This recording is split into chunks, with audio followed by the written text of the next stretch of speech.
I'm honored to introduce Tremco. Tremco is a commercial sealants and waterproofing company that is committed to helping maintain sustainable, high-performing buildings. Our next speaker has over 20 years of experience in the health and safety arena. Today, he'll share about the human-centric revolution he and his team led that transformed Tremco from a company that leads with safety to a company that leads with safety so we can end with family. Please give a warm welcome to one of the very best in the business, Tremco's Director of Health and Safety, Ro Lewis. You know, over the years we've had safety. We've always talked safety with our guys. Now we live safety. That's unheard of in the industry, to live this culture. The consequences are just too great. It's not a cut on your finger or whatever. It's somebody not going home. Eye auditors made everybody engaged in that. Well, you talk about job security. How about staying alive, right? The eye auditor process, specifically the DTA, I know for a fact, has had 2 situations where it saved a life on a project. That intel is helping us to be a better company, more proficient, more profitable. We are able to now attribute volume of quality audits with decrease of incidents and injury, and we all win. You know, and how important is it to you that your men go home to their families every day? It's essential to our business. It's essential to saving lives. Thank you, Bob. I appreciate the offer to come back and be a part of this wonderful Eye Auditor Summit. I tell you what, safety culture, you guys know how to do you do it right. You know how to do the production, and this is just absolutely wonderful. I'm thrilled, elated to be a part of this great aggregate of safety professionals and operational leaders that have come here to converge and talk about, you know, what we do, how we make an impact, how we make a difference in our organizations as it relates to safety, as it relates to what we do, and how we change lives, impact lives, and move into a direction of safety oversight for our organizations. I'm incredibly humbled to be able to talk. If I could just pause parenthetically here, no one could have told me 2 years ago that we would have faced what we've faced over the last couple of years. This is a remarkable show of perseverance, that we're all are able to be here and come together even across the globe. So hello to South America, hello to South Africa, hello to France. This is a great honor to be able to come together and talk about who we are and what we are, and Tremco's honored to be a part of it. So I think that's worthy of being congratulating, right? I think that's worthy of celebrating. So why don't we just give a hand to everybody? So let's just give a quick background of who we are and what we do. If we can change the display on here so I can see some of these notes here. Tremco is a global manufacturing of roofing materials, construction sealants, glazing, gaskets, many other products, field services. Here recently, we've just brought in HVAC restoration systems and indoor air quality control systems and many other services that we offer that's geared towards the construction, building, and maintenance aspect of the industry as far as repair and continually providing solutions and services for all of our clients and helping them to just be able to be a continued market changer, be a continued impact on all of the global market.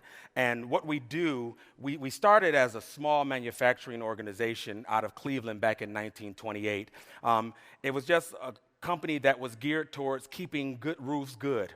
Right? We were a roofing manufacturing products company, and it started to grow into this $2 billion monstrosity that we are today that provides a diversified offering to all of our clients. The initial business, as I indicated, started with keeping good roofs good, but we've now changed the direction and the go-to-market strategy for all of our client base so that we would be able to not only keep good roofs good, but we now keep good buildings good. We've morphed so that we can create provided solutions for all of our clients to have a building envelope protection as well as weatherproofing peace of mind. as our time began to, as we begin to grow and begin to shift, come on, switch with me. Oh, sorry, I'll do it without this. All right. As we begin to shift, we moved into a market where we had a growth that had an exorbitant amount of increased high risk, right? The risk and the unstructured environment by which we operated actually grew the team naturally, right? So we went from just dealing with the roofing piece and the building piece till we began to move out into other markets. And so the comprise under the family of RPM International, which is our parent organization. And some of you are, whether you are or not familiar with RPM International, if you go into any Home Depot anywhere, you will see some of our family products, Rust-Oleum, DAP. We're all under that RPM umbrella. The current expanded Tremco construction group under that RPM International is basically comprised of all the businesses that you see here. We have our field sales and support, sales support that are part of that organization. Weatherproofing Technology, WTI, AKA, is also the largest stakeholder of that division. And so we have at least 600 to 700 field techs out in the field each and every day in a very unstructured environment. Some days we don't know what we're walking into, and it's a very risky business. We have Tremco Barrier Solutions. Weatherproofing Technologies Canada moves us into the global market. Recently, we've moved Structure Care out of the UK into our business structure with field services. We recently acquisitioned Pure Air Control Services Group, which is basically an HVAC restoration and indoor air quality business. And I say all of this to really show you the diversified aspect of who we are and the wide breadth of building maintenance offerings that we provide to people. But it also shows how much we have to look into keeping all of these folks safe. Comprised overall, we will see somewhere around 1,600 plus individuals in the field day in, day out in this work environment. And we had to figure out a way to be able to provide the services necessary that will keep our people not only safe, but as Bob Chapman was saying earlier, show them that we were really invested in them.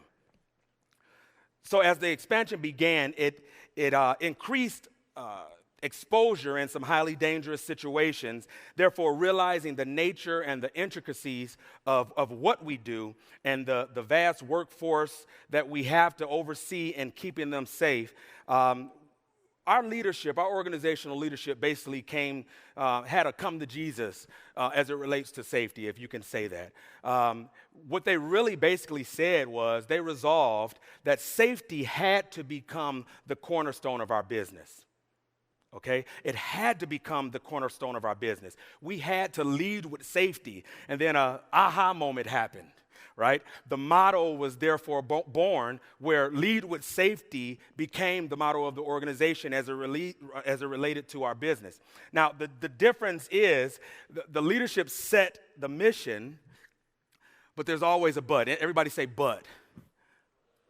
Oh, say it, come on. I know you just had lunch. Why do people always put me up right after lunch? My God. Everybody say but. All right. There was a but. How do we carry out the mission effectively? How do we make it sustainable? It's something funny about leaders. Leaders always know what they don't know. But great leaders are the ones that acknowledge that they don't know, and they seek out the people that help to bring in the right information to make them successful. And that's what the organizational did. And though they increased desire to protect all of our people, to protect all of our folks, dating back to the late 90s and the early 2000s, though that was there, didn't really know how to get it done fully. So what do? And I started to sing this. Everybody see these blue squares. So here's a story of a man named Tony, right? He was bringing up three very lovely. You know what? Diana just messed it up for me earlier. I was going to sing it, but she, in perfect pitch, did Janis Joplin while she was doing a Tina Turner swim rolling on the river. I said, you know what, I'm just going to talk it out. But here it is. There's my partner in crime, Tony Kotnick. During the early years of introducing a safety culture to the organization and building a foundation within the organization, Tony was a one-man team. Well, at the time, in all fairness, the business was nowhere near where it is now, right, as far as the growth, as far as the expansion. However, the field safety piece became an increased focus. It had to, because there was absolutely people out there working day in and day out.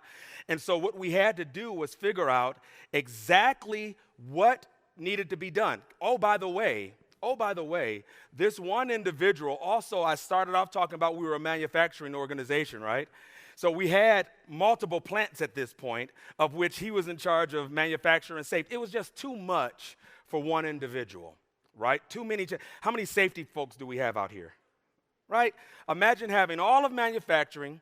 We're becoming an increased force in the market, and then we involve a whole field services aspect of the organization that's growing exponentially. So as we cut across the field, years later, as the roofing and building maintenance division of the organization began to flourish and it grew exponentially, Tremco eventually was imbued with a new vision, and it came with a new leader, a new group president. His name is Paul Hogenboom. And he had a thought that we have to begin to not only look at plant safety, but have an increased visual of how we're managing our safety prowess and our safety acumen in the field services division. And so what he coined and what he set as a mandate to his C-level organization as well as the rest of the organization is that we were going to become the best equipped and the best trained workforce in the industry. And he knew that was going to really cause us to have to provide a significant investment into our people. Our people, right? The most valuable assets of our organization. I sound like Bob Chapman, don't I? He let me borrow this suit, by the way, as well. Same color and everything. I said, dog it, Diana took my singing, Bob took my suit, I don't have anything left. But yeah, we had to invest into our people. We had to make sure that in every aspect of our business, we had an ingrained safety culture, especially with all the high risks that we involve. So as we begin to move, here I enter into the picture, right, to head up the safety department of the organization. Now, Tony and I are a team of two for the whole country and abroad. And we had to figure out how we navigate this, right? And so, but we were excited. We were charged. We knew that there was a foundation set. We just had to figure out how to do it effectively, right? So we added in a threesome here and brought in Steve Jones. And as a trio, we began to set the safety trail ablaze, right, across the country. And then the business began to grow. I mean, we as the business units began to flourish, the business regions began to take off. New business units begin to reorganize. Globally, we began to add more, businesses into the organization. Safety managers just start popping up from everywhere. And we were thrilled at the prospect of having a full safety organization within this monstrosity that has grown and has synergistically begun to manage globally our field services businesses. And by there, we call this the Tremco Safety Bunch. Y'all can clap. I know it was cheesy, but that's okay. That's okay. But yeah, we were thrilled. We moved into going from one person who was just drowning almost, trying to keep all this together, to having a full-out team that's effectively carrying out the corporate goals and objectives of what we should be doing. And so as I rush to a close, because I know we have to do another piece of this, I simply want to say this. I hope you've heard the common thread of this short synopsis that I've provided for you here. The common thread is that we, Tremco, we value people. And we're unapologetic for it. We know it's a must. Bob hit every point that I was going to make earlier, and I'm glad that he had the time and to really cover it effectively. We value our people. All of our efforts that we make in our organization, from safety to the way that we create that Ferrari engine that he was talking about earlier, every aspect of it is with people in mind, whether we're helping them to succeed, whether we're empowering them, whether we're just protecting them, which is ultimately the most important. People are always the top priority for us. And not only that, if you just really think about it in the simple terms, if there's no safe and sound people, you have no workforce. If there's no safe and sound people, you have no clients. There's no safe and sound people, you have no business.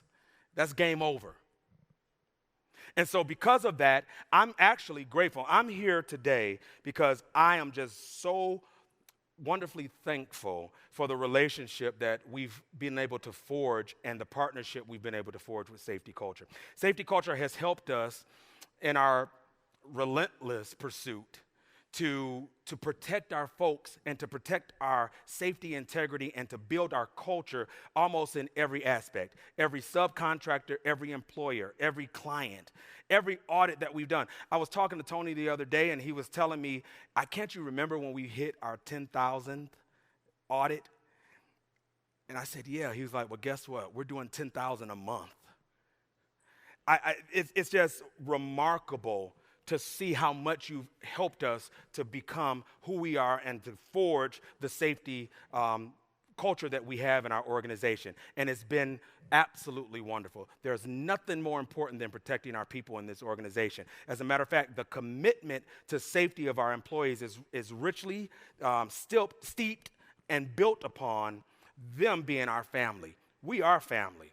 And then their family act as our extended family, and altogether, that's what makes Tremco so successful. That's what makes us so, the growth and the value proposition that we offer to our people so wonderful. So with that, I just want to publicly, and I've said it before, but I want to say it again, thank you to all of my safety culture compadres and family for helping us to do what we do best, and that's protect our people. So with that, I want to thank you for listening.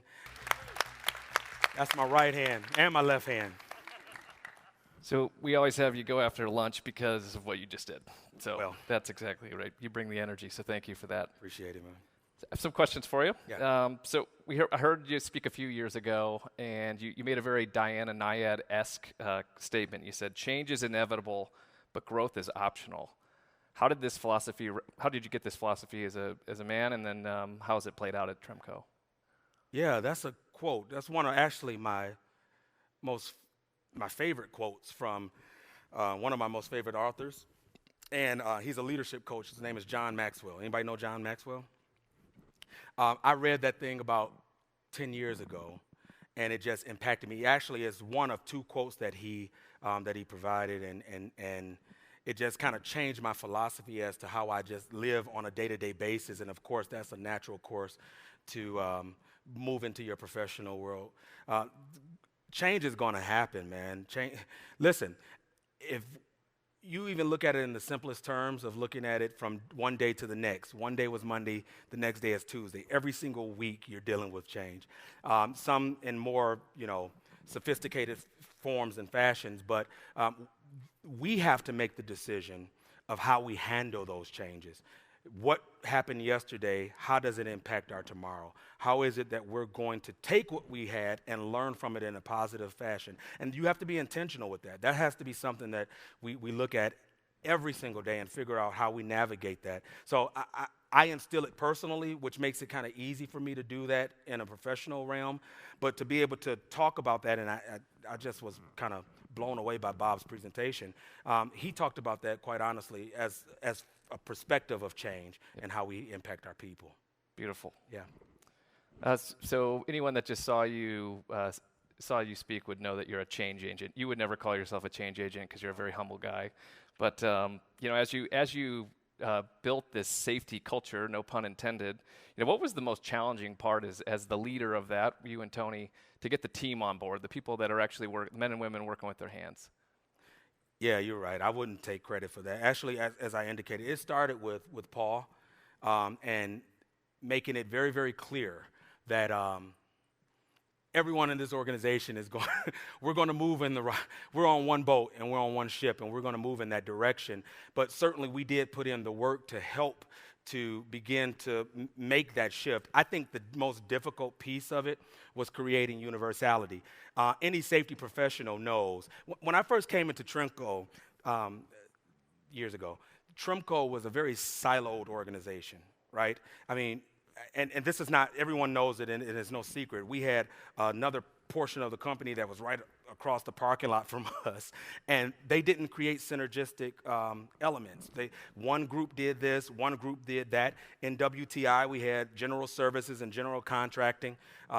General services did their thing, general contracting did their thing, and to change the whole kind of paradigm, to just shift it, and create that universality, it was difficult to get everybody to understand that we all got to read from the same Bible, right?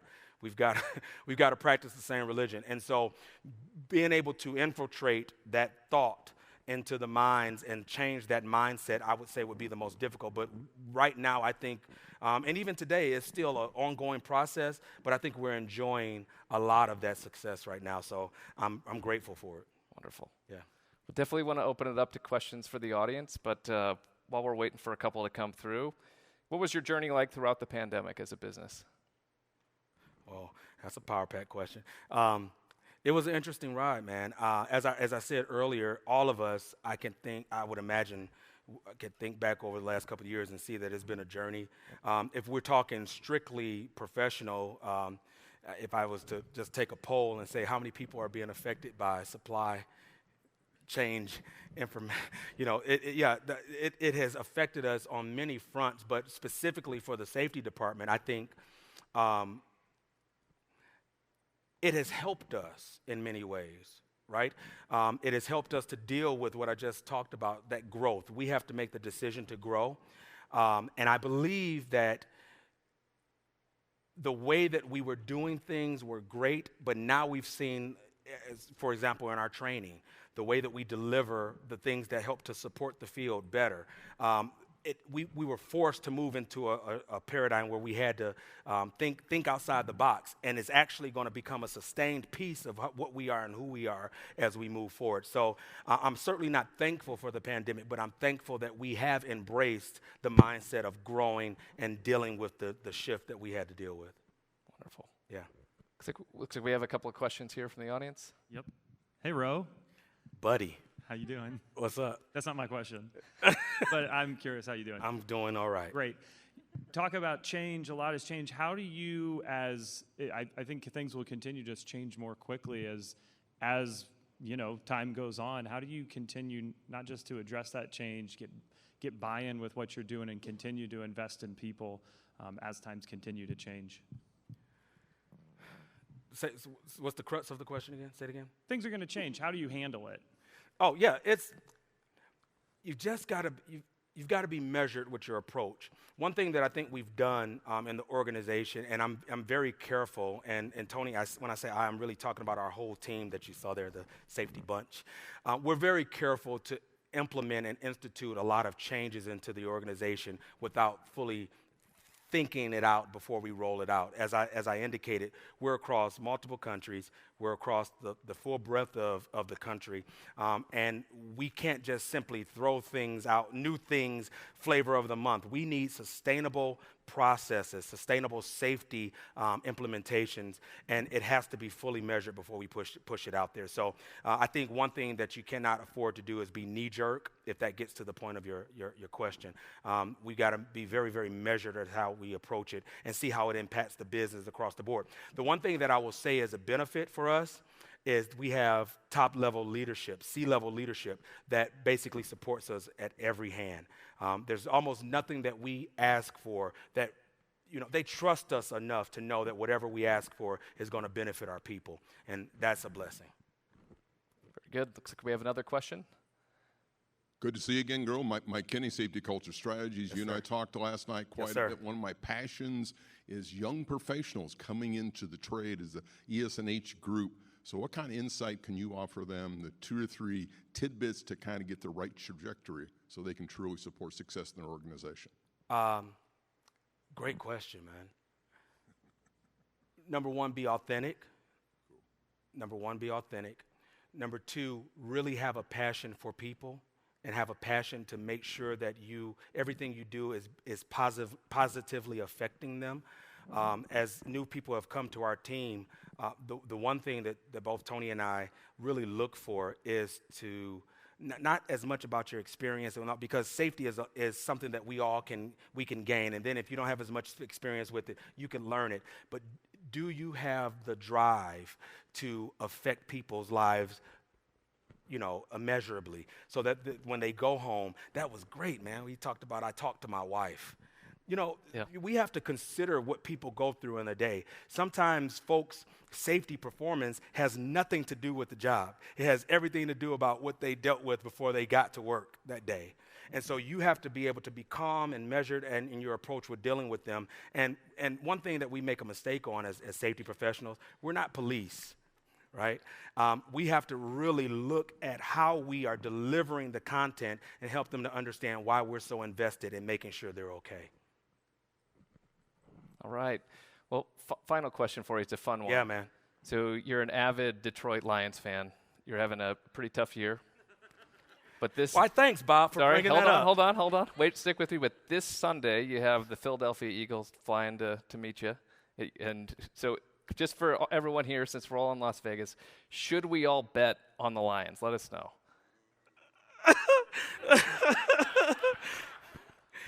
Yeah. Sure. There we go. Yes. Well, hey, we want to make sure you're a winner either way Sunday. Did you do it? We bet both sides. Oh, man. I appreciate that. That's the best thing I can get from here. A big thank you to Ro. This is wonderful. Thank you, everybody. Thanks, Ro.